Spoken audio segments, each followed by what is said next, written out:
I'm Jess Connolly, and you are listening to the Go and Tell Gals podcast. We exist to equip and encourage kingdom women who are using their God-given gifts for the good of others and the glory of God.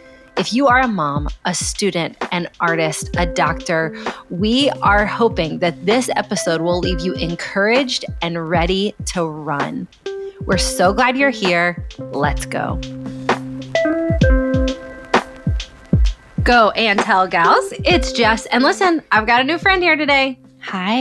This is Liz. Liz is actually not a new friend, but she is a new friend to the Go and Tell Gals podcast. Actually, is that not true? Have we done an episode with you on the podcast? No. Okay. Not on this podcast, no. Yeah. I've been on your podcast, but this is our team news, is that Liz is new to the team. And also not. Right. It's just official now. It's just official. So this is Liz Cox. She's a beautiful, incredible, intelligent woman of God who has been our friend and also one of our Go and Tell Gals coaches for years. And in the very recent transition that we've been walking through, where our incredible friend, Caroline Lenny, went off to run her own marketing company, Liz is coming in for a season to help us spread our wings and do what we do. And we thought, what better way to kick off your literal first day of work? Literally my first day. Than hopping on the podcast. Feels right. Feels good. I love it. I'm here for it. Same. Hey, this podcast episode kicks off a 3-week series that we are calling Life Planning for Real Women. I am literally so pumped. I told you and the rest of the team today that I don't know that there's been more helpful content that I've made in the last few years. It's so good. I mean, I haven't recorded any of the episodes, so I'm saying that in hope. Oh, yeah. In faith. Full expectancy. Yeah. It's so good. That it's going to be helpful. But I just want to say you're welcome here, and we're so glad you're here. And whether you are incredible at planning or horrible at planning, whether you feel like a chicken with your head cut off, like you don't know what you're doing all the time, or you're an incredibly strategic, slower paced gal, this is all for you. All of it's for you, and we're glad you're here. But before we get into it, I do want to say that if I'm very honestly thinking about it, I do think that helping people plan their lives in a strategic way is my superpower. Yeah. And I was really thinking about it this weekend. And I want to say this right at the top of the episode. If you're like, you have no idea, you don't know my season, you have no idea what this is like, that I was really praying about it this weekend. And actually, I have a connection with a women's correctional facility that we've been sending books to and that we've donated to in the past. And we've encouraged them. They have an incredible seminary at this women's correctional facility. I was thinking, I really do think that like this superpower is so strong for me. I could come alongside women who are literally incarcerated and help them plan their day. I love that. Because I actually believe that the more constraints you have on your schedule, the more intentional you can be to feel some autonomy and freedom over it. And so I don't say that even lightly about women in a correctional facility because, again, like we have this incredible connection with them and we're seeing like renewal and life happen there. And in so many ways, like every time we get a letter from them, it just massively encourages me because I'm like, these are women who have so many boundaries placed on their life and yet they're seeing so much of God's abundance. But in this one area for women, I find that we put so many limits on like, well, my schedule's a mess because of X, Y, and Z, and you have no idea. And I just want to say we don't have any idea, but I want to come alongside you with this superpower and hopefully serve you in these next 3 episodes. That being said, Liz, what's your superpower? Probably the opposite. I'm just kidding. Literally, I told her before we started this, I was like, my best friends back home are going to be like, the irony of you being on this episode. Because I think literally just last week, a friend of mine was like, your free spirit gives me a little bit of the nerve. It makes me nervous. Like I need you to have some structure in your life. We were actually talking about me starting this job and coming into the office and all the things. Because for context, I work from home right now. And they're like, this is going to be really good for you. And I was like, it is for so many reasons. So I would say my superpower is I can just roll, like I can just go with it. Whatever is thrown at me, I'm pretty easygoing, can make... Yeah. But in the same regard, it's like, but structure and rhythm is powerful and you can still have a carefree free spirit within it, but 100%. learning that it's not a thing to be burdened by, but there's actually freedom in it. So I'm excited for people to feel that. Well, I want you guys to feel like if you are a free spirit, which is not my superpower, and I wish it was, I'm not spontaneous in the slightest. We're not breezy. I'm not a breezy girl. We are not breezy ladies here at Go and Tell Gals, except for apparently Liz Apparently me. Praise God. But I need to be less. But I hope you feel like Liz is your advocate on this episode. And I asked her, poke holes, ask questions. Yeah. If you're like, hey, what about this? I want her to do that. So she's going to be your advocate in this episode. But I do just want to say, yeah, right at the top, I want to encourage you and encourage anybody else who would feel this way, that I believe we can't actually really be spontaneous until we know what we have to work with. So and the problem is it's a little bit like having a budget, like budgets freak people out. But the thing that's helped me understand about budgets is that budgets don't tell me I can't spend my money. Budgets tell me what money I can spend. And the problem is if I don't have a budget, then I'm just spending money that needs to go to a bill. And so then I have no money and that's not healthy, Yeah. And budgets don't keep me from being generous. They tell me how generous I get to be. And so I want people to live spontaneous, breezy lives if that's what's life-giving for them. But you can't know what time you have to be spontaneous until you know where it's supposed to be going, You won't ever be super truly at ease if you're being spontaneous and breezy and you're worried, Yeah. I'm eating into this, I need to get this other thing done, or this is going to be waiting for me tomorrow. Yeah. So the spontaneous are welcome here. In Jesus' name, let's take a deep breath and we'll dive in. Hey gals, we have a quick question for you. What would it take to make a lasting change in your life? To finally shift your habits and set goals that matter? In her new book, Reset, licensed counselor Deborah Fileta wants to help you break free from the unhealthy cycles that have left you feeling burnt out and discouraged. Deborah writes, "You're not alone in having something in your life you want to shift. Wanting to change is evidence of humility and strength, of maturity and growth. It tells me that you see weak spots in your life and you want to get better, stronger, and healthier." Reset will walk you through 31 powerful practices that are grounded in psychology and rooted in God's Word. Each practical exercise will give you the power to own your thoughts, understand your feelings, and ultimately change your life. No matter how many times you've fallen back into old thought patterns and unhelpful habits, Reset will empower you to make changes that you can be proud of. You can find Reset by Deborah Fileta linked below in our show notes on Amazon or from your favorite bookseller. Now, back to our episode.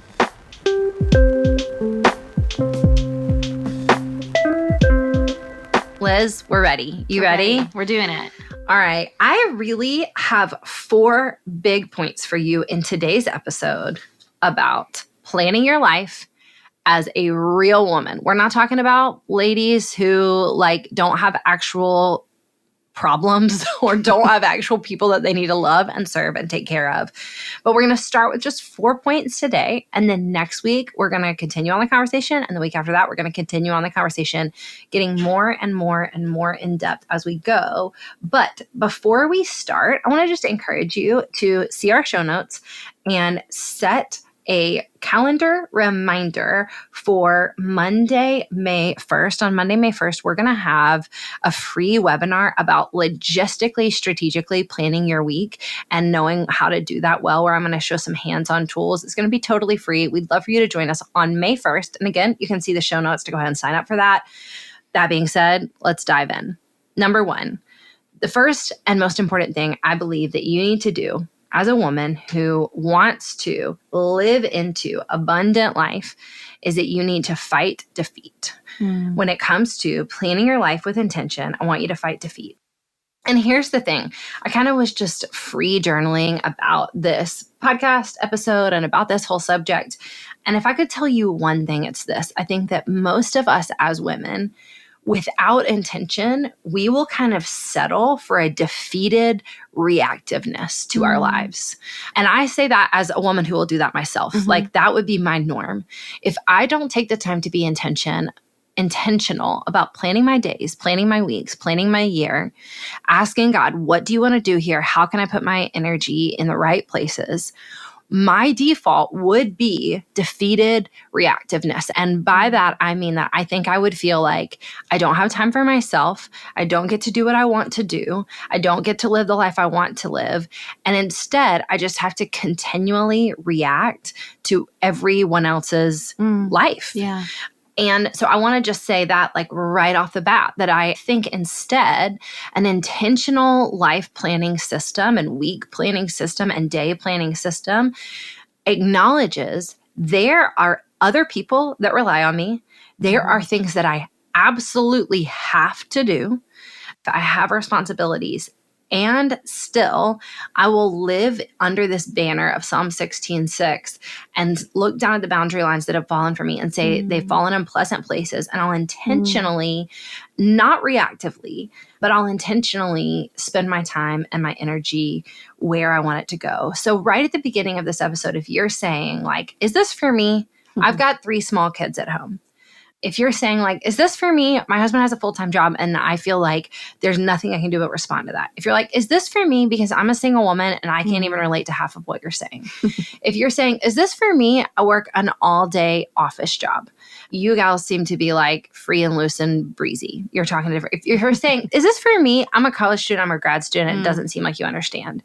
I am telling you right here at the top of this episode that I want to only you can truly decide to fight the defeat that says your life won't be able to be crafted and intentionally. You're the only person that can do that for you. And I actually don't need to know every single detail of your life to give you a few principles to look at it with eyes of hope and worship and even like a decision to speak life over your own schedule and how you can craft things. So I want to just ask you right now to relentlessly fight the defeat that says this isn't for you or that we couldn't possibly understand. Because the point is we couldn't. Right. But God does. And I do not believe your Father has asked you to live in defeated reactiveness. So good. Okay. Deep breath. Are we good? We're so good. We can keep going. We're going. I want you to fight the defeat. The last thing I want to say on this point is I would argue that the more obstacles you have in your life and the more obligations and the busier and fuller your life is, and even I would say like the more tensions that make you feel like you couldn't potentially really plan your life with some intention and worship, the more of those things that you have, the more important it is that you do actually ask yourself and God, what is the best way I can develop rhythms and routines that leave me in a worshipful place rather than feeling like I'm always on the hook. It's actually probably more important for those of us who are the busiest, for those of us who have a lot of fullness or a lack of margin even. Yeah. So number 1, we're going to fight defeat. What I'm not going to do is I'm not going to tell you all the qualifiers of my life that make it full, because I do believe we do this kind of like busy shaming kind of like, I have more than you do. You don't even understand. But I just want to say, do you guys hear me? I got some stuff. just a few things going on. I got some stuff. I'm not going to walk it all the way out for you and tell you that I've got some stuff, but I'm saying I've got some stuff and I feel you in Jesus' name. Yeah. Number 2, I think this is the second most important thing as you plan your life, steward your life, use what you've got to intentionally craft a schedule or a plan that works for you. I think it is incredibly important that you ask why about everything you're doing. Yeah. This is ruthless and terrifying, but it is incredibly important that you ask why. Why do I spend my time doing this? How and why did this thing get into my schedule? Why did this become a routine? Why did I believe I had to do X, Y, and Z? And here's what I'm saying. I'm not saying that we're going to throw out all our responsibilities. I think that a lot of us will look at the cornerstones of our lives that take a lot of our time and a lot of our energy, and we will see like, oh, that actually needs to stay. And here's why. And then we'll do it with renewed purpose. But I do think that for some of us, there may be moments where we notice parts of our lives that take up a lot of energy or a lot of time. And when we start to ask why, we might find an answer that we're not satisfied with, and we may want to shift how much time we spend doing that. Yeah. So, Liz, off the bat, can I ask you to be vulnerable? Are there any things that are immediately coming to you that you're like, why do I do that? Maybe I should not be doing that. Yeah. My immediate one is sleeping in longer than I should. Like, why do I think you do that because you're awesome. Well, yes, sure. I receive that. But it's like well, and I loved what you were saying of like questioning why of everything, either why it's on the schedule, but also to the first point of like, why am I having this reaction to this thing on my schedule? Ooh, right? That's good too. Because I'm a recovering people pleaser. I'm an Enneagram 2. I'm a yes girl. Yeah. But I've learned over the years that no is a complete sentence. Yes, and that's it is. really hard for me. And I think that kind of ties into why I'm like, oh, I'm carefree, easy breathe, because I was a yes girl. So I'm loading in my schedule with a lot of things that I'm not asking why about. This is more like past tense by God's grace. But asking the question why of like, why am I reacting? Am I bitter that this is on my schedule? Am I excited this is on my schedule? And I feel like more and more as I've learned, I'm more excited about the things that are on my schedule. And the things that I'm like, okay, here we go. Yeah. Whether it's, like I don't love to work out, but like I need to work out. And so it's always one of those things that like, if I had the choice, I would probably say no to this, but I need to say yes to this. It is good for me and my soul and my body. Yeah. It's good stewardship of my life. Yeah. And then I always feel good about it afterwards. That's good. But I don't know. So I don't know that really completely answers your question. That's but good. That's really good. I've got 2 examples of both sides of the coin. Number one, if there's something that I'm asking why about, and I'm going to give you guys an exercise in just a moment to help you do this more clearly in your own life. But if there's one thing that I look at my life and I say like, why? This takes up a lot of my time and energy. Why am I doing it?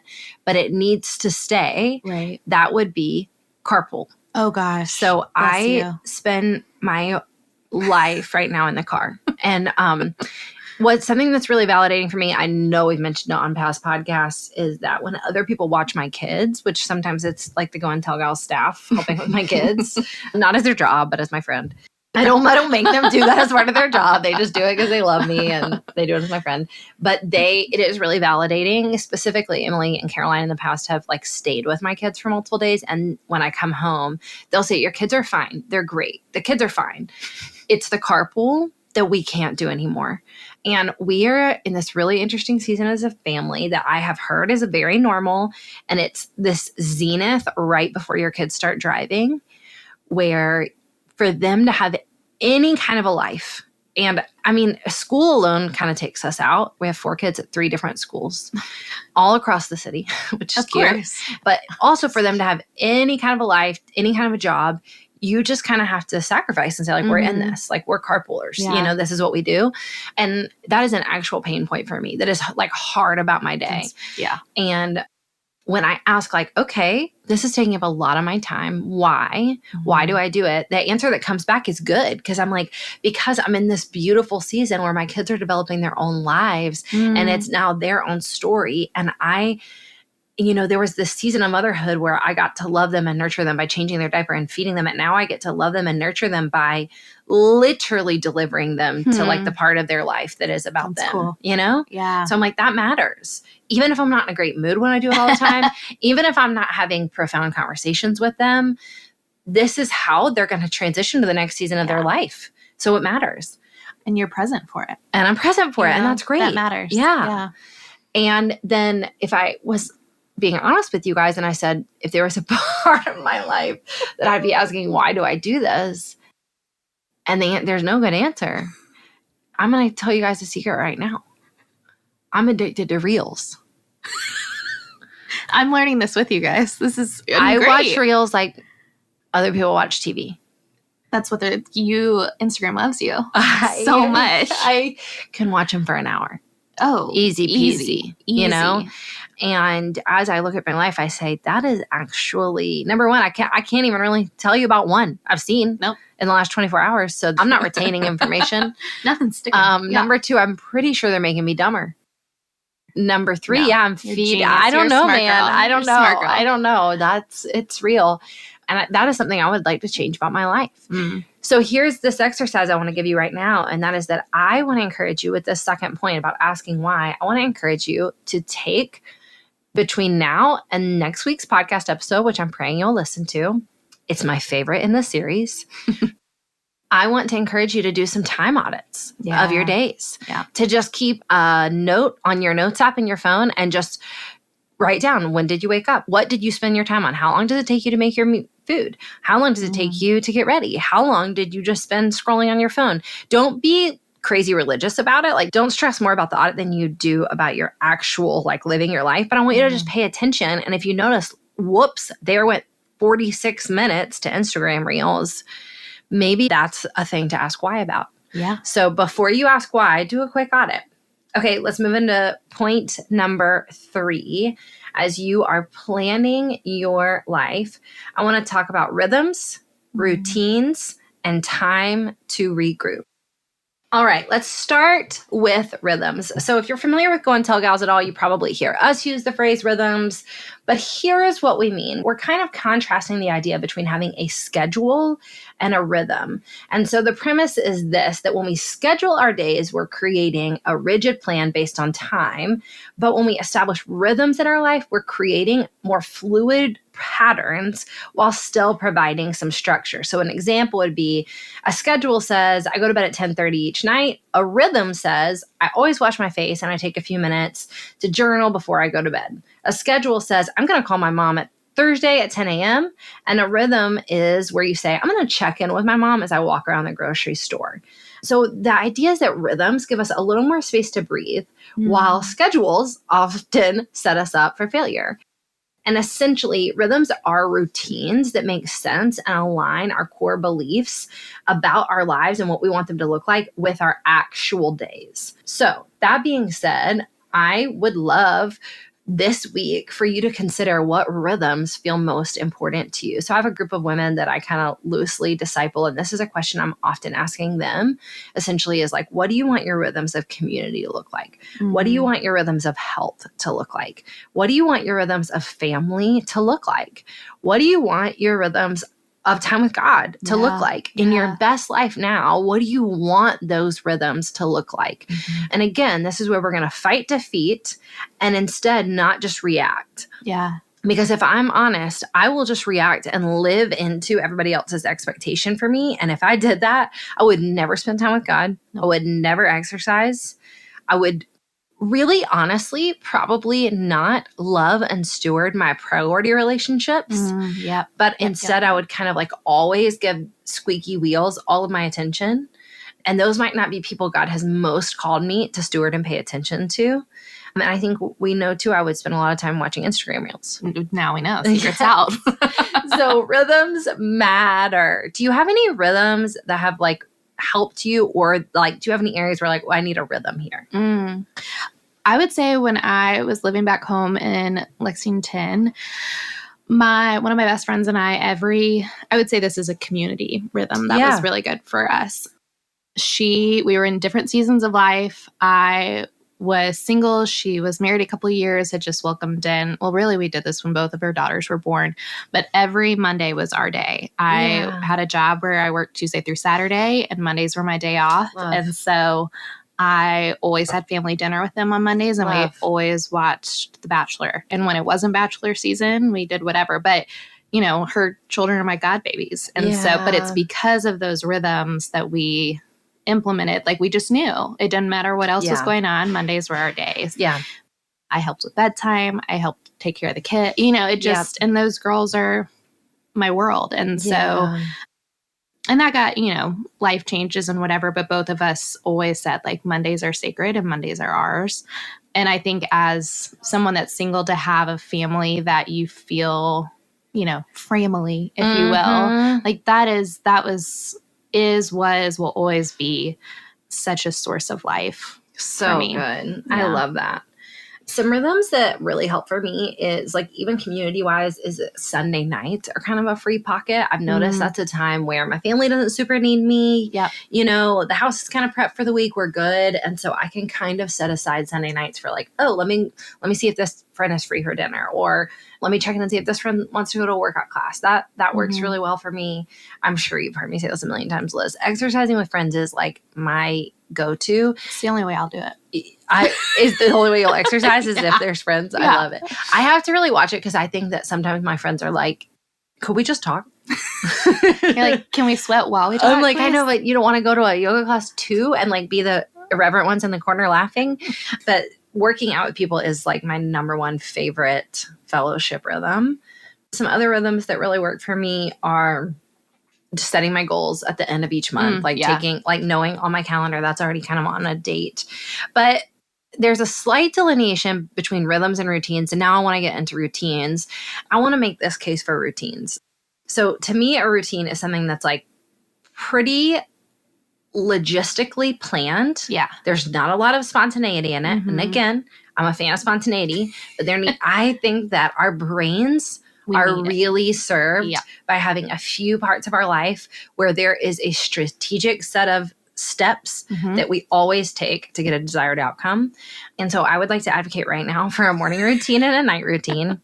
That's real. And I want to tell you, it's more than just about your skincare, but in the name of Jesus, you know, I don't know. I'm like just so much closer to 40 than probably half of our listeners, and then half of our listeners are going to just really understand what I'm saying because they're over 40.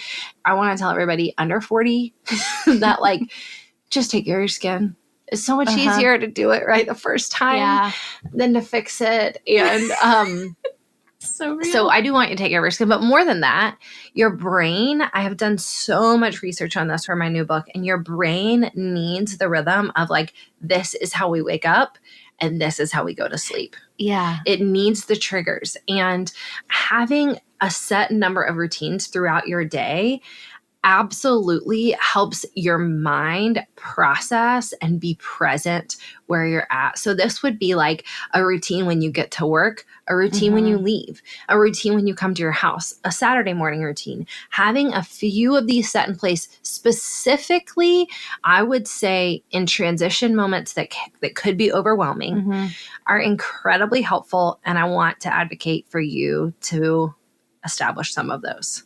Yeah. Do you have any places where you're like, I know I need a routine here? Exactly that. I mean, I think that's why I was like hitting snooze too much. I think because I'm a girl that needs like minimum 8 hours of sleep. Yeah. Like, I don't think that makes you weak. I think that makes you human. That's good. But it's do I give and I mean, I'm like, we can ease into, I feel like I get the 8 hours, sometimes more, sometimes less, but I always am like, I think I would thrive so much more if I had a bedtime and I had a regular wake up time. I was going to ask you if I could coach you. You can. I receive it. I think you need a bedtime routine more than you even need a wake up routine. Yeah. Because biblically, I'll wake up easier. There was evening and then there was morning. Like we intentionally handle the bedtime first. Well, you'll need less work to wake up well. That's all right. I receive it. We'll work on it. Okay. This is my bedtime routine. So my kids go to bed. They have to be in their room somewhere between 8:30 and 9. It's usually like 9:10. I was wondering what their bedtime is. It takes a minute. Our big kids don't have to go to bed. They have to be in their room. Be in their room. Yeah. Yeah. Out of your way. And they can't have devices. So that's good. They can like read, they can play guitar. That rule for me. Yes. I will say it's a big rule in our house. No devices in any rooms. That's good. For adults too. Yeah, I was like reverting back to high school when I had to charge it in the kitchen. Actually, Emily and Caroline, again, when they've stayed at our house, are like, that's our favorite part. Is that we put our phones to bed. Right. You know? Yeah. Oh, put our phones. That's cute. It's nice. My kids, around 9-ish, they go to bed. Nick takes a shower first. While he takes a shower, I kind of clean up the house. So I do like my last final sweep. Okay. Kids have to help after dinner, but I like make a last final sweep. And that is when I pack my bag for the next day.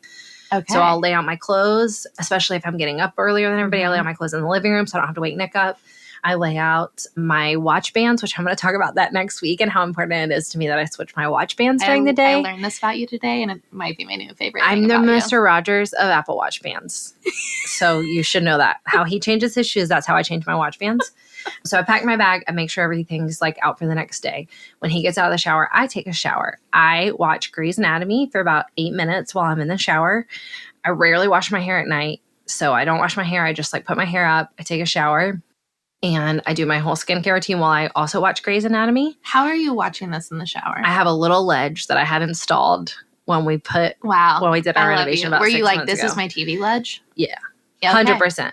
And a big cup of ice. Yeah, it's okay. Wow, and a big cup of ice. But now I'm having teeth issues, so I can't have ice. But in my norm, I'm chomping my ice while I wash and just standing there. And then I get out and I do my skincare. And then I go downstairs and I put my towel in the laundry basket. And then I put on my robe. And then I have a jumbo size. I love you so much. Can. It's really a can. It's like a kitchen sized tube that you would use for like bulk cooking of coconut oil that I carry to the sofa with me.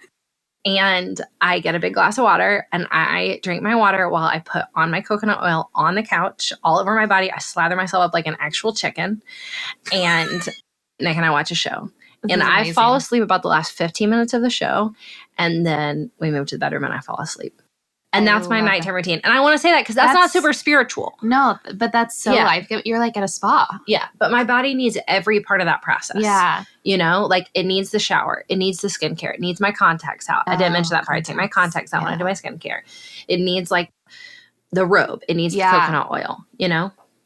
All of those things clue me in. Yeah. I feel like I need to be a nighttime shower girl now. It's a game changer. I don't know how people don't shower at night. I don't understand. I've done it. It's because I don't have a bedtime routine. It's the last thing I think about. I'm like, I just want to be in bed. Oh man, I can't live without it. So good. And you need a giant tub of kitchen. Yeah, I don't know about that. Coconut oil. But trust me, you will never look back. Listen. Okay. Also, feel my skin.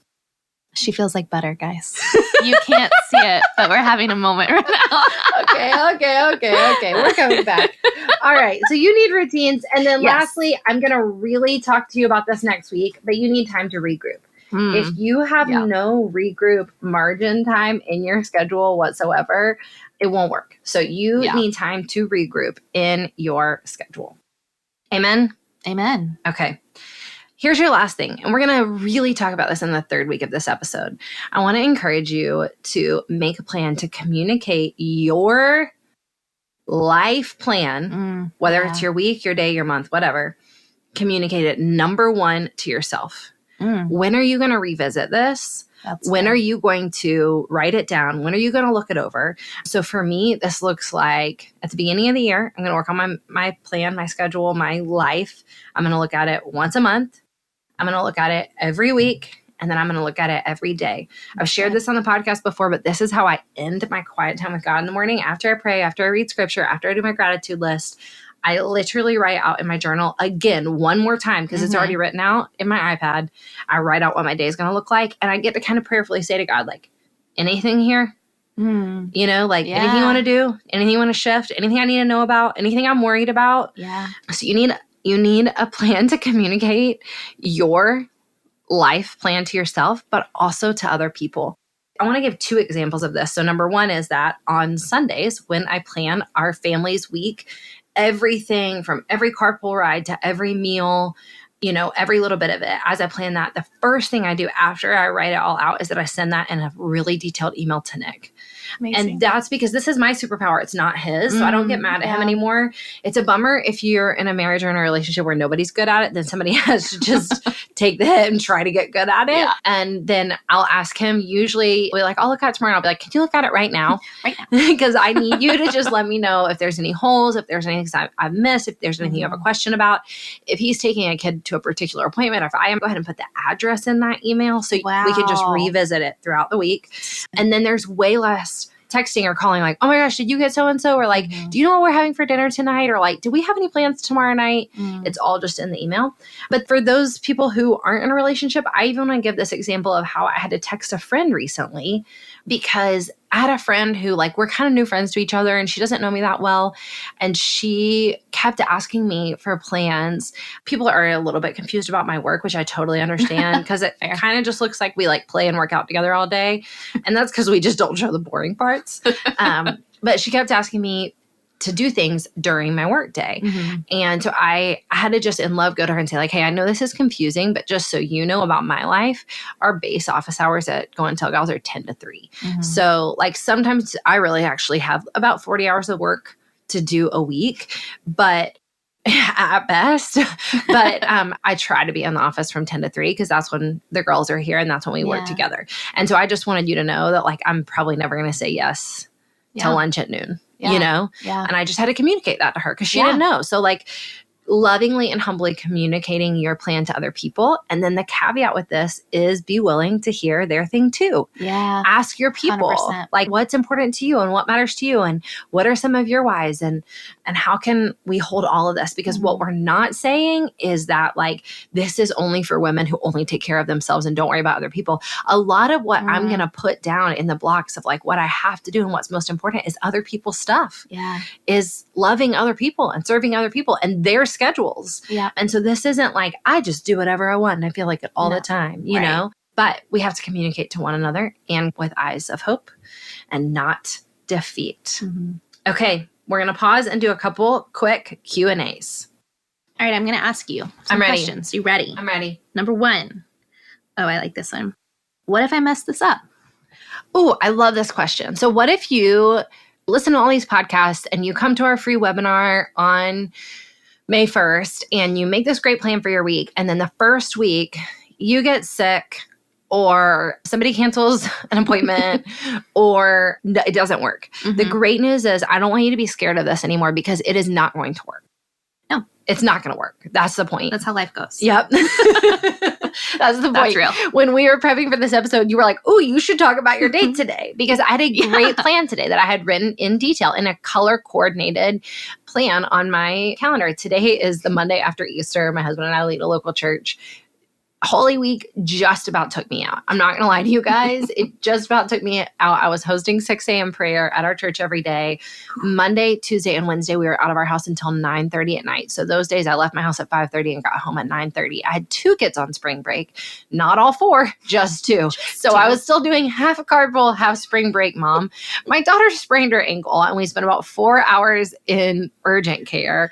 It was a crazy week. Easter almost took me out. And so my plan this morning was to wake at 6, spend time with God, go get some labs drawn at 7 a.m. because I was having some blood work done.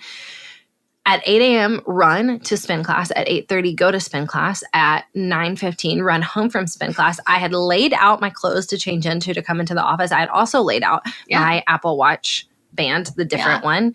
And I was going to grab my bag and be in the office by 10:15, ready to take on the world. But something happened that has not happened for years in my life. And that is that I just turned my alarm off. I don't even remember when I did it. I loved it. But I woke up at 8. I was like, where am I? What's happening? Where am I? And Nick was like, I think God helped you. Your body needed rest. You needed some sleep.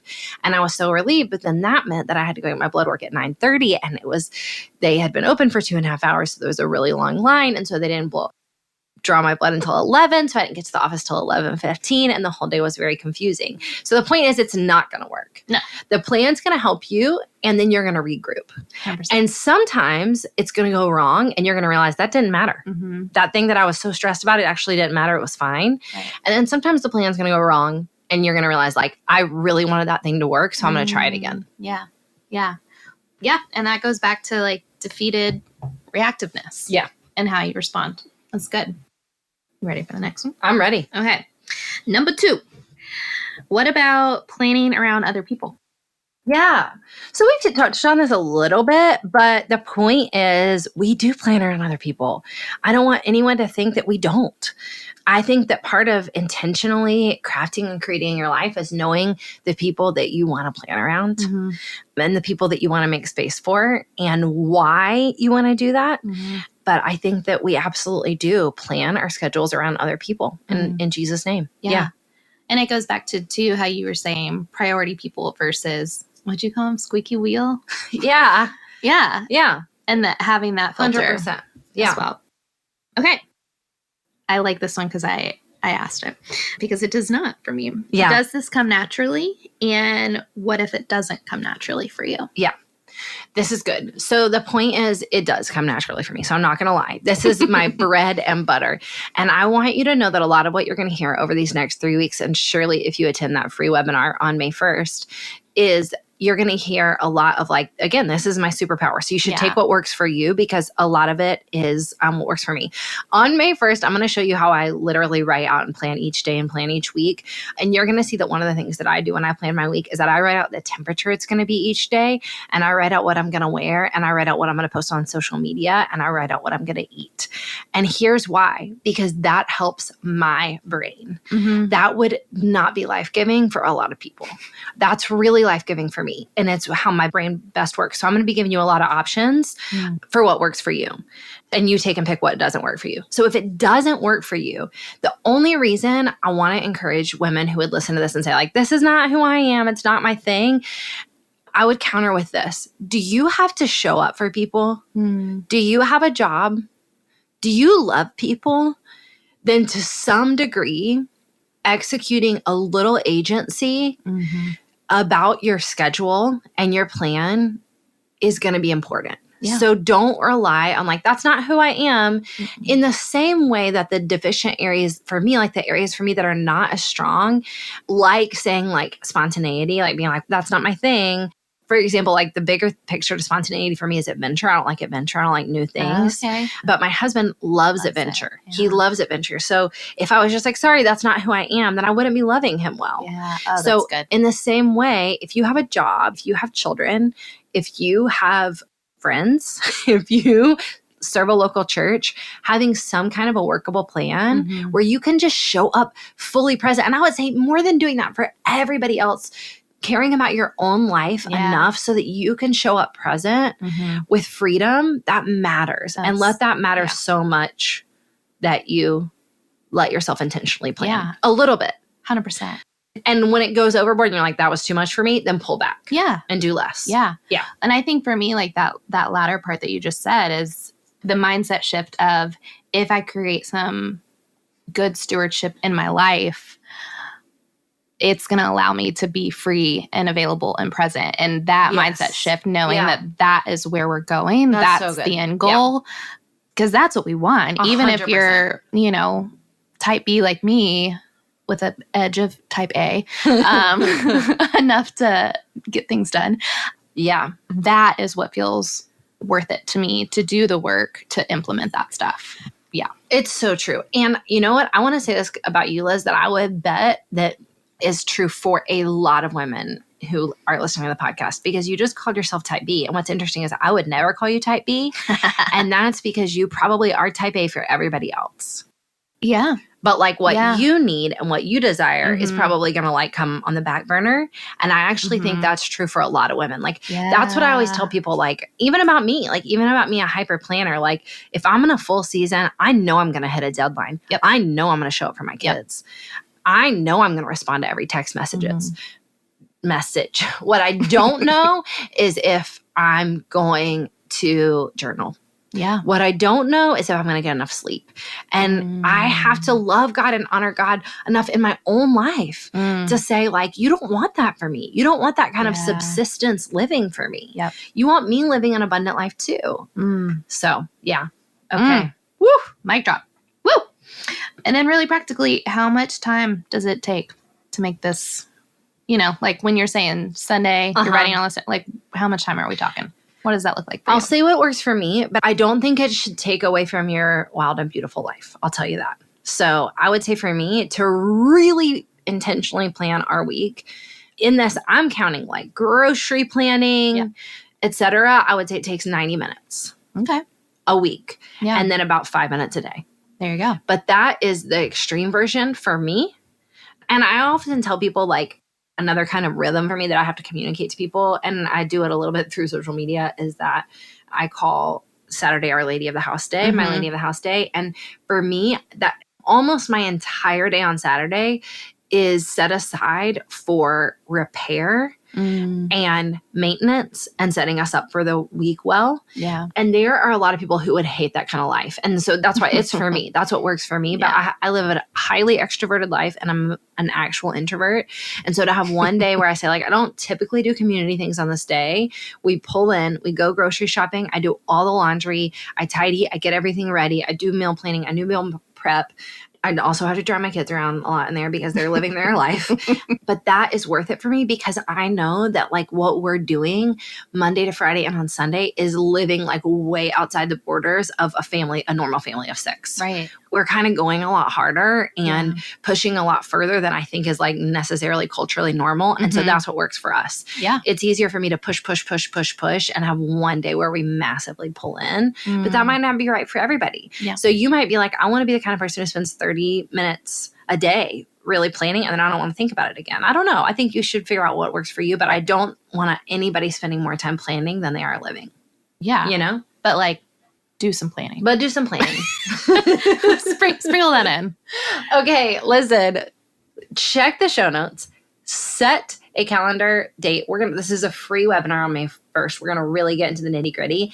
But in the name of Jesus, come back next week because I'm so excited about next week's podcast, which is going to be all about preparing and rhythms of preparation. And I told you guys that planning other people's lives is my superpower. And if I have a second superpower, it's that preparing. And we're going to like turn this idea on its head. And I feel like you're going to feel so much more awake and ready to show up for your life. We love you. We love you. Let's go. Thanks for joining us for today's podcast episode. If you have a minute, we would be so blessed if you would take a minute to leave a review wherever you've listened to this podcast. You're also welcome and encouraged to share this on Instagram, Facebook, wherever you use social media. We'd also love to hear from you. DM us on Instagram or send us a message on Facebook, shoot us an email. We love to connect with you to hear how we can encourage you and further equip you. God is mighty in you. Let's keep going.